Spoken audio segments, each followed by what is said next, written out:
നമ്മുടെയൊക്കെ ജീവിതത്തിൽ നമ്മുടെ സാക്ഷ്യങ്ങളിൽ നിന്ന് നമുക്ക് പറയുവാൻ കഴിയുന്ന ഒരു കാര്യമാണ്, അനേക സാഹചര്യങ്ങളിൽ നമുക്ക് ദൈവത്തിൻ്റെ മഹത്വം നാം കണ്ടിട്ടുണ്ട്. പക്ഷെ ഓരോരുത്തരുടെയും ജീവിതത്തിൽ അവരുടെ വിശ്വാസത്തിൻ്റെ അളവ് വ്യത്യസ്തമാണ്, അവർ വിശ്വസിക്കുന്നത് വ്യത്യസ്തമാണ്, അവരുടെ ജീവിതത്തിൽ അനുഭവിക്കുന്ന ആ മഹത്വം വ്യത്യസ്തമാണ്. അപ്പോൾ നമ്മുടെ എല്ലാം ചിന്തകൾ ഇന്ന് കർത്താവിൻ്റെ ദാസനിലൂടെ കേൾപ്പിച്ച ആ വിലയേറിയ ദൈവവചനങ്ങൾക്കായിട്ട് നന്ദിയോടെ സ്തോത്രം. നമ്മളെക്കുറിച്ച് ദൈവത്തിൻ്റെ ഉദ്ദേശം, നമ്മളെക്കുറിച്ച് ദൈവത്തിൻ്റെ പ്ലാൻ പലപ്പോഴും നാം ചിന്തിക്കുന്നതിലുമൊക്കെ അപ്പുറമാണ്. ഇവിടെ ഈ ലാസറിൻ്റെ ഭവനത്തിൽ നടന്ന ചില വിഷയങ്ങളാണ് ഈ 11-ാം അധ്യായത്തിൽ നാം വായിച്ച് പഠിക്കുന്നത്. നമുക്കെല്ലാം അറിയാവുന്ന ഒരു കാര്യമാണ് ലാസറിനെ ഉയർപ്പിച്ച കാര്യം. ഇത് യോഹന്നാൻ്റെ സുവിശേഷമായതുകൊണ്ട്, യോഹന്നാന് യേശുവിൻ്റെ കസിനായിരുന്നു. പുള്ളി എല്ലാം ഒന്നും എടുത്തില്ല, എല്ലാ അത്ഭുതങ്ങളും ഒന്നും അങ്ങനെ വിവരിച്ചെഴുതിയിട്ടില്ല. പ്രധാനപ്പെട്ട ഇമ്പോർട്ടൻ്റ് ആയിട്ടുള്ള കുറച്ച് അത്ഭുതങ്ങൾ മാത്രമേ താൻ എഴുതിയിട്ടുള്ളൂ. അപ്പോൾ ഇതിലെ ഒരത്ഭുതമാണ് ലാസറിൻ്റെ ഭവനത്തിൽ നടന്ന അത്ഭുതം. അപ്പോൾ യേശുവിനെ അവിടെ വന്ന് ലാസറിൻ്റെ രോഗവിവരമൊക്കെ അറിയിക്കുന്നു. അന്നേരം യേശു പോകുന്നില്ല. യേശു 2 ദിവസം കൂടെ എക്സ്ട്രാ അവിടെ താമസിക്കുന്നു. ലാസർ മരിച്ചതിന് ശേഷം യേശു അവിടെ നിന്ന് പുറപ്പെട്ട് ലാസറിൻ്റെ ഭവനത്തിൽ ചെല്ലുന്നു. അവിടെ ചെന്ന് മാർത്തയെ കാണുന്നു. അപ്പോൾ മാർത്ത തന്നോട് സംസാരിക്കുന്ന ഒരു കാര്യം, അതാണ് അതിൻ്റെ അകത്ത് പറഞ്ഞത്, ഡിഡിൻ്റ് ഐ ടെൽ യു. അപ്പം ഏതോ യേശു മാർത്തയോട് ഇതിനു മുമ്പേ സംസാരിച്ചു. എന്താണ് മാർത്തയോട് സംസാരിച്ചതെന്നുള്ള കാര്യം അതിൻ്റെ 23 തൊട്ടുള്ള 22 തൊട്ട് വായിക്കാം.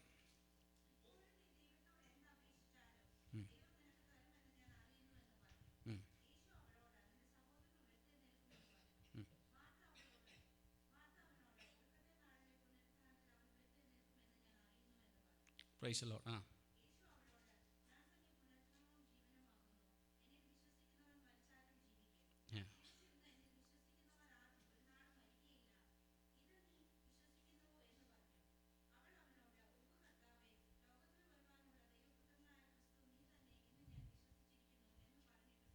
Praise the Lord.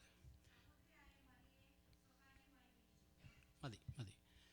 അവിടെ യേശു അവളോട് പറഞ്ഞ ഒരു കാര്യം, നിൻ്റെ സഹോദരൻ വീണ്ടും ജീവിക്കും, your brother will rice again എന്ന് പറഞ്ഞപ്പോൾ മാർത്ത ഉടനെ അങ്ങ് പ്ലേറ്റ് മാറ്റുക.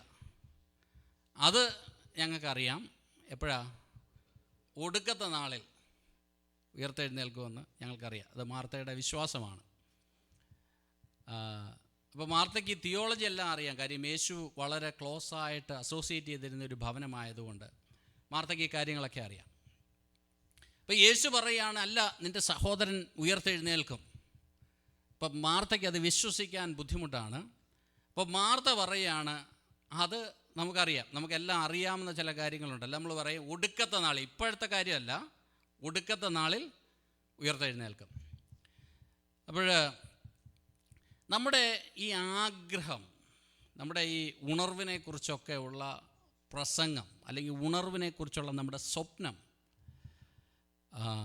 പലപ്പോഴും എത്രത്തോളം നാം അത് വിശ്വസിക്കുന്നു എന്നുള്ളൊരു ചോദ്യം, ഹല്ലേലൂയ, നമ്മോട് തന്നെ ചോദിക്കേണ്ട ഒരു ചോദ്യം. ഞാനൊരു ഉദാഹരണം പറഞ്ഞാൽ, ഒരിക്കൽ ഒരു ദൈവദാസൻ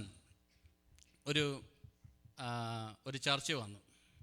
അപ്പോൾ അദ്ദേഹം ഒരു ചർച്ച വന്നു കഴിഞ്ഞപ്പോൾ അദ്ദേഹത്തിന് തോന്നി അവിടെയുള്ള ആൾക്കാർക്കൊന്നും ഒരു ഉണർവില്ലെന്ന് പറഞ്ഞാൽ, കൈയടിക്കുന്നില്ല, ആരാധിക്കുന്നില്ല എന്നൊക്കെ പാസ്റ്റർമാരുടെ ഒരു തോന്നലാണല്ലോ. അപ്പോൾ ഇങ്ങനെ ഉണർവില്ലെന്ന് ഇദ്ദേഹത്തിന് തോന്നിക്കഴിഞ്ഞപ്പോൾ പുള്ളി ഒരു കാര്യം ചെയ്ത് 6 മാസം ഉപവസിച്ച് പ്രാർത്ഥിക്കുകയാണ്, ദൈവസഭയിൽ ഒരു ഉണർവുണ്ടാകണം. ഈ 6 മാസം കഴിഞ്ഞപ്പോഴാണ് പാസ്റ്ററിനൊരു കാര്യം മനസ്സിലായത്, ഈ വിശ്വാസികൾക്കും പാസ്റ്ററിനെ കുറിച്ചുള്ള ചിന്തയെ അതാ, പാസ്റ്ററിനൊരു ഉണർവില്ലെന്ന്. അപ്പോൾ ഇങ്ങനെ നമ്മൾ കമ്മിറ്റിയൊക്കെ കൂടി തീരുമാനിച്ചു, അപ്പോൾ പിന്നെ നമുക്ക് ഉണർവിന് വേണ്ടിയിട്ട് നമുക്ക് സീരിയസ് ആയിട്ട് പ്രാർത്ഥിക്കണം. അങ്ങനെ ഉണർവിന് വേണ്ടിയിട്ട് ഇവരെല്ലാവരും കൂടെ പ്രാർത്ഥിക്കാൻ തീരുമാനിച്ചു. അങ്ങനെ ഒരാഴ്ച പ്രാർത്ഥിച്ചപ്പോൾ പാസ്റ്റർ പറഞ്ഞു, ഒരു കാര്യമുണ്ട്, നമ്മൾ ഉപവസിച്ച് പ്രാർത്ഥിക്കുകയാണ്, ഉണർവ് ഇവിടെ നടക്കാൻ പോവുക, വലിയ അത്ഭുതം നടക്കാൻ പോവുക. എന്താ നടക്കാൻ പോകുന്നത്? ഇവിടെ മരിച്ചവരെ ഉയർത്തെഴുന്നേൽപ്പിക്കാൻ പോവുക. അപ്പോഴത്തേക്ക് എല്ലാവരോടും പറഞ്ഞു, നാളെ 7 o'clock നമ്മുടെ ആരാധന തുടങ്ങും. നമ്മൾ ആദ്യം കല്ലറയിൽ പോയി കല്ലറകൾക്ക് വേണ്ടിയിട്ട് പ്രാർത്ഥിച്ചിട്ട് അവിടുന്ന് മരിച്ചവർ എണീക്കാൻ പോവുക. അപ്പോൾ ആൾക്കാരെല്ലാം വന്നു. എന്നെങ്കിലും ഒന്ന് കാണണമല്ലോ. അപ്പോൾ അങ്ങനെ വന്നു കഴിഞ്ഞപ്പോൾ പാസ്റ്റർ പറഞ്ഞു, അവസാനം മരിച്ച് അടക്കിയ ആളുടെ കല്ലറയിൽ ചെന്നു. അവിടെ ചെന്ന് പ്രാർത്ഥിക്കാനായിട്ട് തുടങ്ങി. പ്രാർത്ഥിക്കാനായിട്ട് വന്നപ്പോൾ പാസ്റ്റർ അങ്ങോട്ട് പ്രാർത്ഥിച്ചു തുടങ്ങിയപ്പോൾ ഒരാൾ വന്ന് പറഞ്ഞു, പാസ്റ്ററെ, ഈ സംഭവമൊക്കെ ശരിയാ, പക്ഷേ 90 വയസ്സായിട്ടാണ് അമ്മച്ചി മരിച്ചത്. വല്ലച്ചായാലും ഞങ്ങൾ കൊണ്ടടക്കിയതാണ്. ഇനി പാസ്റ്റർ ഒരു കാര്യം ചെയ്യ്, ഞങ്ങൾ ഇതുമായിട്ട് അങ്ങ് അഡ്ജസ്റ്റായി.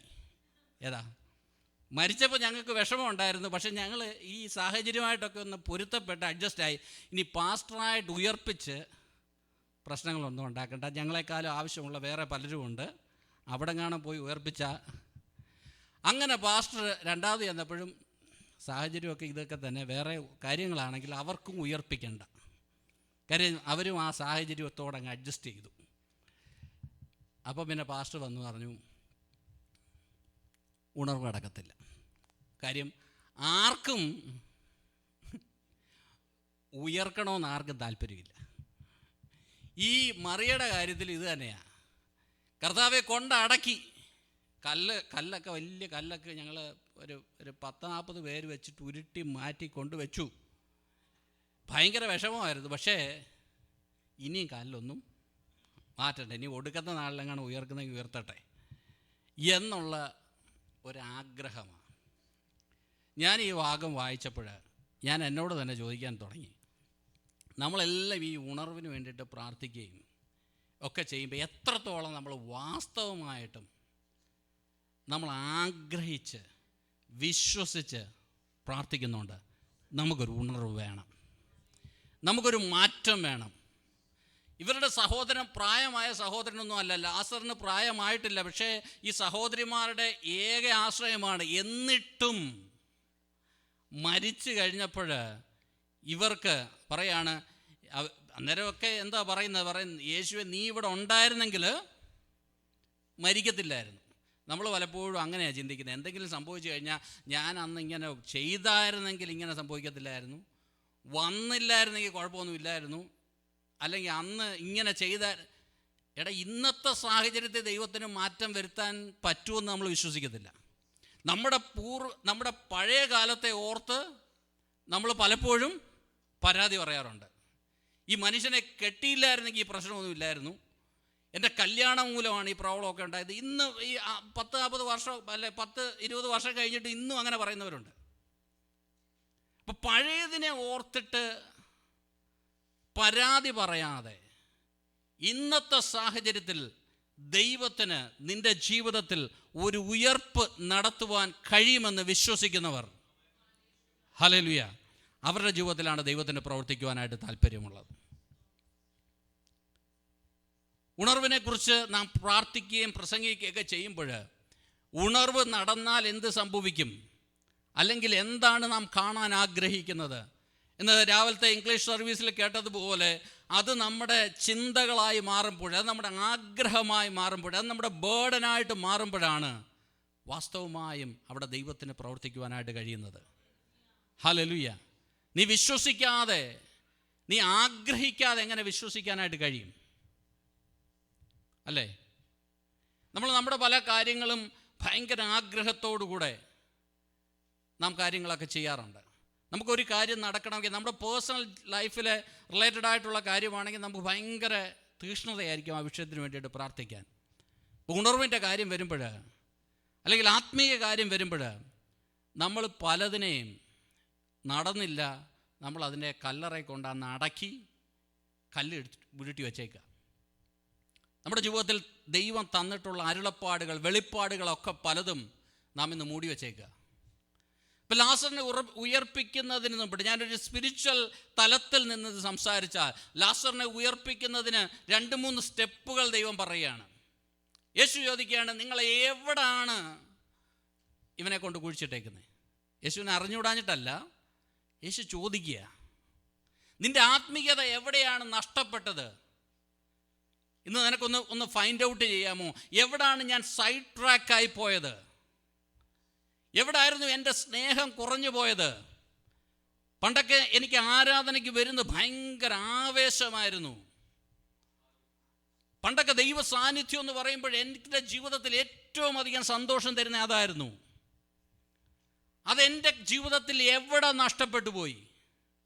അതിനെ ഒന്ന് ഫൈൻഡ് ഔട്ട് ചെയ്യണം. എൻ്റെ ജീവിതത്തിൻ്റെ ഈ ധനത്തിൻ്റെ മോഹമാണോ, അതോ എൻ്റെ ജീവിതത്തിലെ ദൈവം തന്ന അനുഗ്രഹങ്ങളാണോ?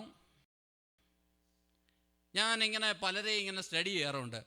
ഈ ആത്മീയത കുറഞ്ഞു പോകുന്നത് പലപ്പോഴും സാഹചര്യം മോശമാകുമ്പോഴല്ല, ആത്മീയത നമ്മുടെ ജീവിതത്തിൽ നിന്ന് മാറുമ്പോൾ, ദൈവ സാന്നിധ്യത്തിൽ നാം അകന്നു മാറുന്നത് നമ്മുടെ ജീവിതത്തിൽ നമ്മൾ ആഗ്രഹിക്കുന്ന നന്മകളൊക്കെ നമ്മുടെ ജീവിതത്തിൽ ലഭിച്ചു കഴിയുമ്പോഴാണ്. ഹല്ലേലൂയ. അപ്പോൾ എവിടെ അത് നഷ്ടപ്പെട്ടു പോയെന്നാണ് കർത്താവ് ചോദിക്കുന്നത്. ആദ്യം നീ എവിടെ അതിനെ കൊണ്ടുപോയി കുഴിച്ചിട്ടത്? നിൻ്റെ മേൽ വീണിട്ടുള്ള വാഗ്ദത്തങ്ങളെയൊക്കെ നീ എവിടെ കൊണ്ടുപോയി കുഴിച്ചിട്ടേക്കുന്നത്? അതിനെ ഒന്ന് ഫൈൻഡ് ഔട്ട് ചെയ്യണം. രണ്ടാമത്തെ കാര്യം അവിടെ പറയുകയാണ്, നീ അതിൻ്റെ കല്ല് നിങ്ങൾ തന്നെ ഉരുട്ടി മാറ്റണം. Praise God. ഹല്ലേലൂയ. നിൻ്റെ മേൽ വീണിട്ടുള്ള വാഗ്ദത്തങ്ങളൊക്കെ ഇനി ഒരിക്കലും നടക്കത്തില്ലെന്ന് വെച്ച് കല്ലുരുട്ടി വെച്ച വിഷയങ്ങളുടെ നടുവിലൊക്കെ ആത്മാവിൽ ഞാൻ പറയാം, അതിൻ്റെ കല്ല് നീ തന്നെ ഒന്ന് ഉരുട്ടി മാറ്റണം. എത്ര ഏജ് ആണെങ്കിലും നിന്നെ ദൈവത്തിന് പ്രയോജനപ്പെടുത്തുവാനായിട്ട് കഴിയും. എത്ര നീ പ്രായമുള്ളവനാണെന്ന് പറഞ്ഞാലും ദൈവത്തിന് നിന്നെ ഉപയോഗിക്കുവാനായിട്ട് കഴിയും. എത്ര കഴിവ് കുറഞ്ഞവനാണെന്ന് പറഞ്ഞാലും ദൈവത്തിന് നിന്നെ ഉപയോഗിക്കുവാനായിട്ട് കഴിയും. അല്ലെങ്കിൽ ഒറ്റ കാര്യമേ ഉള്ളൂ, നീ ഉരുട്ടി വെച്ച ഈ കല്ലുകളൊക്കെ നീ തന്നെ ഒന്ന് ഉരുട്ടി മാറ്റണം. ഹല്ലേലൂയ. നിൻ്റെ മനസ്സിൽ തന്നെ നീ അടക്കി വെച്ചിരിക്കുന്ന ഈ ആത്മീയതയൊക്കെ നീ ഒന്ന് തന്നെ വെളിയിൽ കൊണ്ടുവരണം. Praise the Lord. ഞാനൊരു ചോദ്യം ചോദിച്ചാൽ, വ്യക്തിപരമായി നമുക്ക് ഈ വെസ്റ്റേൺ വേൾഡിൻ്റെ ആത്മീയതയെക്കുറിച്ച് എന്താണ് നമ്മുടെ ഒരു കാഴ്ചപ്പാട്? രണ്ടാമതൊന്നും ചിന്തിക്കത്തില്ല. നമ്മൾ പറയും വളരെ മോശമാണ്, വളരെ മോശമാണ്. പക്ഷേ എന്താ ഇത് മോശമായി പോയത്? എന്താ ഇത് മോശമായി പോയത്? നമ്മളിവിടെ ഇരിക്കുന്ന, എനിക്ക് തോന്നുന്നു മിക്കവാറും റൊണാൾഡോൻ്റെ ഫാമിലി വെച്ചാൽ ബാക്കി എല്ലാം മിഡിൽ ഈസ്റ്റിൽ നിന്ന് വന്നതാണ്. ഇനി നമ്മളൊരു 10 വർഷം കൂടെ കഴിയുമ്പോൾ പറയും, അവിടുത്തെ ആരാധന എന്തോ ആരാധനയായിരുന്നു. നമ്മുടെ ആരാധനയും പോയി, സ്നേഹവും പോയി. എന്താ കാരണം? ഒന്ന് ഫൈൻഡ് ഔട്ട് ചെയ്യണം. എന്താ കാരണം? ഞാൻ പറയാൻ പോകുന്നില്ല, നിങ്ങൾ തന്നെ ഒന്ന് ചിന്തിച്ച് നോക്കിയാൽ മതി. എങ്ങനെ നമ്മുടെ ഇതിങ്ങനെ കുറഞ്ഞു പോകുന്നതിൻ്റെ കാര്യം, നമ്മൾ ഇവിടുത്തെ രീതികളുമായിട്ട് അങ്ങ് അഡ്ജസ്റ്റ് ചെയ്യുമ്പോൾ നമ്മളൊരു ലൂക്ക് വാം ക്രിസ്ത്യൻസായിട്ട് മാറുക. നമ്മുടെ സീരിയസ്നെസ് അങ്ങ് കുറഞ്ഞു പോകുക. നമ്മൾ ചിലതിനെയൊക്കെ പിടിച്ച് അങ്ങ് കല്ലറെ കൊണ്ടുവച്ച് അങ്ങ് കല്ലും ഉരുട്ടി വെച്ചിട്ട് നടക്കത്തില്ല. എങ്ങനെയാണ് നടക്കുന്നത്? എനിക്ക് മോർഗേജ് അടയ്ക്കണം, കാറിൻ്റെ ലോൺ അടയ്ക്കണം, മറ്റേതിൻ്റെ ലോൺ അടയ്ക്കണം, ഇതിൻ്റെ ലോൺ അടയ്ക്കണം. പാസ്റ്ററെ എവിടാ സമയം? ഞായറാഴ്ച ഒരു ദിവസം വരുന്നത് തന്നെ ഞങ്ങൾ കഷ്ടപ്പെട്ടിട്ടാ. പിന്നെ എവിടാ സമയം? ഞാനിന്ന് ആ സീരിയസ്നെസ്സിനെ കുറിച്ച് പറഞ്ഞ സമയത്ത് ഞാനൊരു മിഷണറിയെ കണ്ടു. ഞാനതോടെ പറഞ്ഞിട്ട് ഞാൻ ക്ലോസ് ചെയ്യാം. ഒരു മിഷണറിയോട് ഞാനിങ്ങനെ സംസാരിച്ചുകൊണ്ടിരുന്നപ്പോൾ പുള്ളിയോട് ചോദിച്ചു, സൗദി അറേബ്യ വെച്ചിട്ട് ഞാൻ ചോദിച്ചു, നിങ്ങൾക്ക് നിങ്ങളുടെ നാട്ടിൽ നിന്നൊക്കെ ഇവിടെ വന്ന് നിൽക്കുന്ന ഭയങ്കര കഷ്ടപ്പാടല്ലയോ? അപ്പം പുള്ളി പറഞ്ഞു, ഈ പല രാജ്യങ്ങളിൽ നിന്ന് ഞങ്ങളെ ഡിപ്പോർട്ട് ചെയ്യുമ്പോൾ ഞങ്ങൾ തിരിച്ച് കൊറിയയിൽ പോയി താമസിക്കണം. ഒരു കൊറിയൻ മിഷണറിയാണ്. അപ്പം ഞാൻ ചോദിച്ചു, കൊറിയയിൽ പോകുന്നത് വളരെ സന്തോഷമല്ലയോ? പുള്ളി പറഞ്ഞു, ഇപ്പം എൻ്റെ പൊന്നു പാസ്റ്ററെ, അങ്ങനൊന്നും അല്ല കാര്യം. ഞങ്ങൾ കൊറിയയിൽ പോയാൽ ഞങ്ങൾ ആ മിഷണറിയുടെ ആ ക്യാമ്പിലാണ് ഞങ്ങൾ അവിടെ പോയി താമസിക്കേണ്ടത്. ഞങ്ങൾക്കൊക്കെ അവിടെ താമസിക്കാൻ സൗകര്യമുണ്ട്. പക്ഷേ അവിടുത്തെ ഷെഡ്യൂൾ എന്താണെന്ന് ചോദിച്ചാൽ, ഈ 4 മണിക്ക് അവിടുത്തെ ചർച്ചിൽ പ്രാർത്ഥനയുണ്ട്. 4 മണിക്ക്. ഇപ്പോൾ ഓൺലൈനിലല്ല പ്രാർത്ഥന. അപ്പോൾ 4 മണിക്ക് ഈ ചർച്ചിൽ പ്രായമുള്ളവരെല്ലാം ഞങ്ങൾ വണ്ടി കൊണ്ടുപോയി എന്ന് പറഞ്ഞാൽ ഞങ്ങളൊരു 2:30-3 മണിയാകുമ്പോൾ എല്ലാവരുടെയും വീട്ടിൽ പോയി ഇവരെ കൊണ്ടുവന്ന് ചർച്ചിൽ കൊണ്ടുവന്ന് എല്ലാ ദിവസവും 4 മണിക്ക് പ്രാർത്ഥനയുണ്ട്. എന്നിട്ട് ആ മിഷണറി പറയുന്നത്, അതൊക്കെ ഓർത്താൽ ഈ മിഷൻ ഫീൽഡ് തന്നെയാണ് നല്ലത്. ഇവിടെ പണി കുറവാണ്, ഇവിടെ സുഖമായിട്ട് കിടന്നുറങ്ങാം, ഒരു പ്രശ്നമില്ല. 2:30-ക്ക് എല്ലാ ദിവസവും എണ്ണീറ്റ് വണ്ടി ഓടിച്ച് തണുപ്പത്തൂടെ അവിടെ പോയി ഇവരെ എല്ലാം കൊണ്ടുവന്ന് ഇവിടെ കൊണ്ടുവന്നാൽ, ഞാൻ പറഞ്ഞതിൻ്റെ ആശയം, അങ്ങനെ പ്രാർത്ഥിക്കുകയും സീരിയസായി ദൈവത്തിന് വേണ്ടി വേല ചെയ്യുകയും ചെയ്യുന്ന ഒരു കൂട്ടര് പല രാജ്യങ്ങളുടെ പല സ്ഥലങ്ങളിലുമുള്ളപ്പോൾ ഞായറാഴ്ച വന്ന് ഇവിടെ ഇരുന്നതിൻ്റെ കണക്ക് പറയുന്നത് ഇത് തമ്പുരാൻ കേട്ടാ. ഞാൻ സീരിയസ്നെസ്സിൻ്റെ ഒരു വ്യാപ്തി എന്നോട് ദൈവത്തിൻ്റെ ആത്മാവ് അവിടെ ഇരുന്ന സമയത്തൊന്ന് ചിന്തിച്ച കാര്യമാണ് ഞാൻ പറയുന്നത്. ഹല്ലേലൂയ. അപ്പം നമ്മൾ ഒന്നും ചെയ്യുന്നില്ലെന്നുള്ള കാര്യം നമുക്കിപ്പോൾ ഏതാണ്ട് ഒരുമാതിരി ക്ലിയർ ആയല്ലോ. അപ്പം ദൈവത്തിന് നമ്മളെ കൊണ്ട് പ്രയോജനപ്പെടണം. നമ്മളെങ്ങും എത്തിയിട്ടില്ല. ഹല്ലേലൂയ. നമ്മൾ പലതിനെയും എവിടൊക്കെയോ കൊണ്ടുവന്ന്, പണ്ടൊക്കെ ഉണ്ടായിരുന്നു കർത്താവേ, പണ്ടൊക്കെ ഉണ്ടായിരുന്നു, ഞങ്ങളിവിടെ വന്ന് ഇതിനൊന്നും സമയമില്ല, ഞങ്ങൾ പിന്നെ എന്ത് ചെയ്തു, ഇതിനെല്ലാം കൂടെ കൊണ്ടുവന്ന് ഒരിടത്ത് വെച്ച് കല്ല് ഉരുട്ടി വെച്ചേക്കുക. ഒരു കാലത്ത് ഇത് പുറത്ത് വരാതെ വേണം. ഞങ്ങളുടെ ഹൃദയത്തിൻ്റെ കല്ല് ഞങ്ങളങ്ങനെ കഠിനമാക്കി വെച്ചേക്കുക. ഈ ഹൃദയത്തിൻ്റെ കല്ലുകളൊക്കെ ഒന്ന് ഉടയണം. എന്നാലേ നിൻ്റെ അകത്ത് കിടന്ന ദൈവം നിൻ്റെ ജീവിതത്തിൽ പകർന്ന വാഗ്ദത്തങ്ങളൊക്കെ വെളിയിൽ വരത്തോളും. ഇവിടുത്തെ മോർഗേജിനോ ഇതിനോ ഒന്നിനെ നിന്നെ പിടിച്ചു വെക്കുവാനായിട്ട് കഴിയത്തില്ല. നിൻ്റെ മനസ്സിനകത്ത് പിശാച് അങ്ങനെ ഇട്ടേക്കുന്ന ഒരു ചിന്തയാണ്, ഹല്ലേലൂയ, നിന്നെ കൊണ്ട് ഇവിടെ ഒന്നും പ്രയോജനപ്പെടത്തില്ല. നീ ഇതിനകത്തു നിന്നൊക്കെ ഒന്ന് വെളിയിൽ വന്നാൽ, നീ കല്ലൊന്ന് ഉരുട്ടി മാറ്റിയാൽ,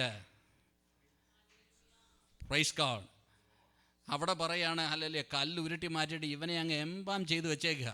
ഇവനെ മുഴുവനും തുണിക്കകത്ത് പൊതിഞ്ഞ് കെട്ടി ഇവൻ അനങ്ങരുതെന്ന് പറഞ്ഞു വെച്ചേക്കുക. ചിലരുടെയൊക്കെ സ്പിരിറ്റിനെ അതുപോലെയാണ് വെച്ചേക്കുന്നത്. ഇവൻ അനങ്ങരുതെന്ന് പറഞ്ഞുകൊണ്ട് ഇവൻ്റെ അകത്ത് നമ്മുടെ ജീവിതത്തിൽ എന്തോ ദേഹം, ദേഹി, ആത്മാവേ രക്ഷിക്കപ്പെട്ടിട്ടുള്ളൂ. ഇവനെ അനങ്ങാതെ ഇങ്ങനെ പിടിച്ചു വെച്ചേക്കുക, ദേഹവും ദേഹിയും കൂടെ. ഹല്ലേലൂയ. എല്ലാം എനിക്ക് എക്സ്പ്ലെയിൻ ചെയ്യുവാനായിട്ട് സമയമില്ല. ഈ ദിവസങ്ങളിൽ നിങ്ങളുടെ ആത്മാവൊന്ന് സ്വതന്ത്രമാകട്ടെ. നിങ്ങൾ ആത്മീകരാണ്, നിങ്ങളെ ആത്മാവിനാൽ നയിക്കപ്പെടേണ്ടവരാണ്. ഈ ആത്മാവ് നിങ്ങളെ ഒന്ന് നയിക്കട്ടെ. ആത്മാവ് നിങ്ങളുടെ ദേഹത്തിൻ്റെയും ദേഹിയുടെയൊക്കെ മേളിൽ ഒരു കൺട്രോൾ എടുക്കട്ടെ. അപ്പോൾ ഇതൊക്കെ വളരെ സന്തോഷത്തോടുകൂടെ നമുക്ക് ചെയ്യുവാനായിട്ട് കഴിയും. ഹല്ലേലൂയ. നിർബന്ധത്താലല്ല, നമ്മൾ സന്തോഷത്തോടുകൂടെ ദൈവത്തിന് വേണ്ടി വേല ചെയ്യുവാനായിട്ട് ഇടയാകും. Praise the Lord. നമുക്ക് കണ്ണുകളെ അടയ്ക്കാം.